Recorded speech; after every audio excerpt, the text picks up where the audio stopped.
자, 여러분들 테슬라의 어닝이 진짜 코앞으로 다가와 있습니다. 자, 그런데 바로 이 테슬라 어닝 이전에 여러분들이 꼭 알고 가셔야 되는 팩트들이 몇 가지가 있습니다. 그래서 여러분들과 하나씩 그 팩트들을 한번 짚고 넘어가 볼까 합니다. 유사남 유튜브에 오신 걸 환영합니다.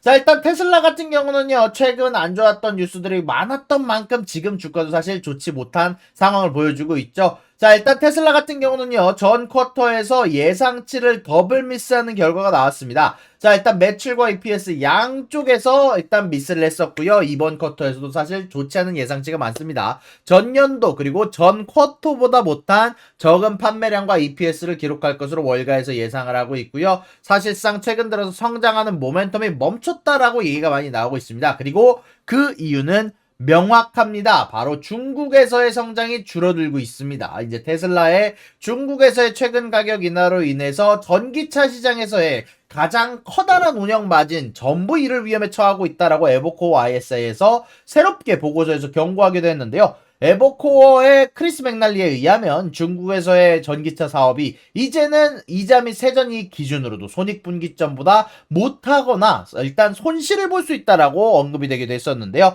테슬라 같은 경우는 그나마도 일단 북미 지역에서 가장 많은 마진을 보유하고 있었는데, 왜냐면 일단 치킨 게임이 좀 덜 하는 곳이니까. 근데 여기에서도 주말 동안 차량 가격을 인하했습니다. 차량 가격뿐만이 아니라 사실 FSD 가격도 30%가량 가격 인하를 보여주기도 했었는데, 자, 과연 테슬라가 왜 이러는 걸까요? 당연히 점유율 때문입니다. 일단 테슬라가 점유율의 진심이라는 소리겠지만 반대로 얘기하면 그만큼 지금 성장의 위기라고 볼 수도 있는 시기다라고 얘기를 할 수 있을 것 같은데요. 사실 초반부터 제가 몇 번 다뤘던 주제긴 하지만 사실 테슬라 같은 경우는 지속적으로 판매 부진이 재고 증가로 이어지고 있는 단계에 와 있습니다. 현재 중국에서 개편된 모델 3의 가격이 이전 24만 5,900위안에서 이제는 23만 1,900위안으로 인하가 되었고요. 이는 출시 때 가격으로 돌아간 가격이고요. 또한 모델 Y 같은 경우는 5년 이래로 가장 저렴한 24만 9,900위안에 할인되고 있습니다. 근데 여기에서 테슬라만 끝났으면 사실 점유율이 오를 수도 있었던 문제인데, 근데 문제는 다른 중국 전기차 회사들도 가만히 있지는 않는다라는 겁니다. 사실 중국의 리오토 같은 경우는 이 소식이 나오자마자 즉시 새 모델에 대해서 할인과 현금 리베이트로 반응을 했는데요. 이 회사 같은 경우는 전체 라인업에 걸쳐 가격을 6%에서 7%가량 인하를 했고요. L7 스포츠 유틸리티 차량은 이제는 30만 1,800위안부터 시작을 한다라고 발표가 나오기도 했고요. 또한 이미 주문했지만 차량을 인도받지 않은 고객들은 새로운 가격 혜택을 받을 수 있으며, 리오토 같은 경우는 2024년 모델 기존 소유자들에게도 추가적으로 현금을 제공할 거다라고 발표를 하기도 했었고요. 이런 치킨 게임 양상으로 가고 있기 때문에 테슬라가 지금 당장에 제살 깎아먹기로 마진율을 낮추더라도 리오토가 자신의 주가가 이번에 특히 리오토 주가가 사실 오늘 기준으로 거의 한 6, 7% 가까이 하락을 했는데 바로 이것 때문입니다. 서로 치킨 게임으로 가는데 마진율을 양쪽 다 못 가져가게 되는 문제가 일어나고 있거든요. 중국의 이런 전기차 가격 전쟁, 치킨 게임은 사실 2022년 말에 테슬라가 차량에 대한 할인을 시작하면서 본격화되기 시작을 했는데요. 자동차 제조사들이 판매 목표를 달성하기 어려워짐에 따라서 사실 경쟁이 심화가 되었고요. 올해에도 주요 리더인 BYD가 인기 차량의 가격을 인하하면서 이런 치킨 게임이 사실 누그러질 기미가 전혀 보이지 않습니다.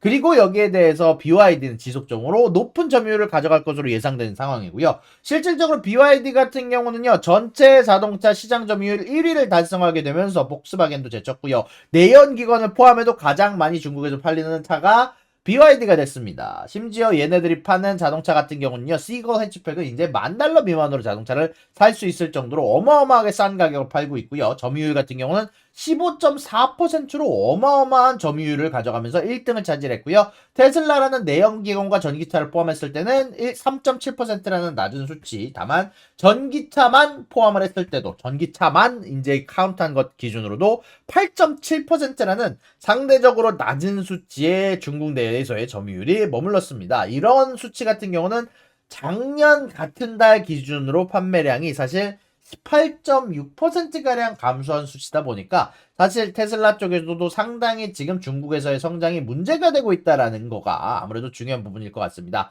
또한 이런 데이터를 기반으로 애초에 실적에 대한 예상치가 낮게 잡히기는 했지만 테슬라 같은 경우는 이제 이번 주 화요일 날, 정확히 말하면 오늘이죠. 이제 오늘 실적을 발표할 예정인데, 운영이익이 약 40%가량 감소할 것으로 예상이 되고 있고, 4년 만에 처음으로 매출이 성장해서 감소할 것으로 예상이 좀 되고 있습니다. 자, 이런 것들을 대비하기 위해서 CEO인 일론 머스크가 분명 가장 커다란 규모의 감원을 지시를 했지만, 이게 사실 조금 백파이어가 되고 있거든요. 여기에 대해서 로이터에서 사실 보도를 하게 되면서 사실 전체적으로 좀 엇나가기 시작한 부분들이 좀 있는데요.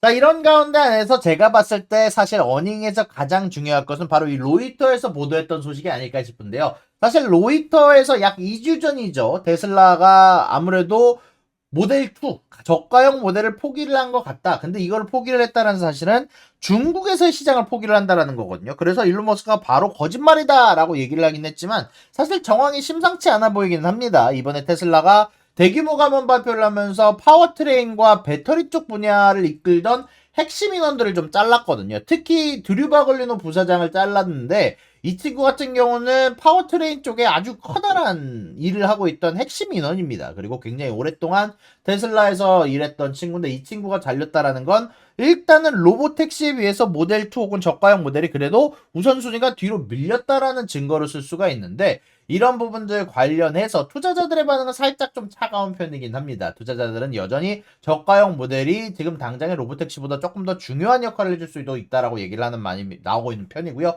실질적으로 아마 이번 어닝콜에서도 이 모델2에 관련된 질문 혹은 저가형 전기차에 대한 질문이 아마 가장 많이 나올 것으로 좀 얘기가 되고 있습니다. 다만 일단 일론 머스크 같은 경우는요.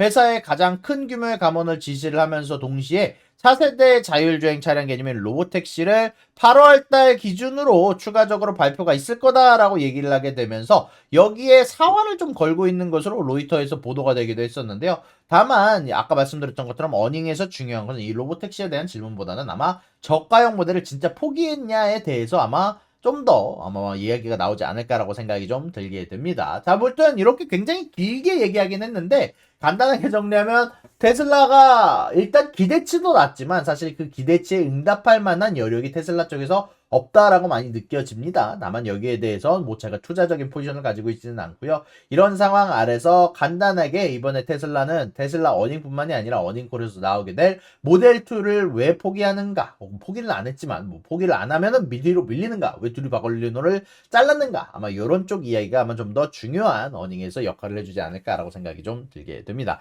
아무튼 이런 테슬라에 대한 간단한 뭐 예상치들이나 뭐 최근에 나왔던 뉴스들 간단하게 정리를 해드렸는데요. 여러분들이 생각하는 뉴스들 중요하다고 생각하는 것들 꼭 채팅과 코멘트에도 남겨주시길 바라면서 저는 오늘 여기서 이야기 마치도록 하겠습니다. 감사합니다.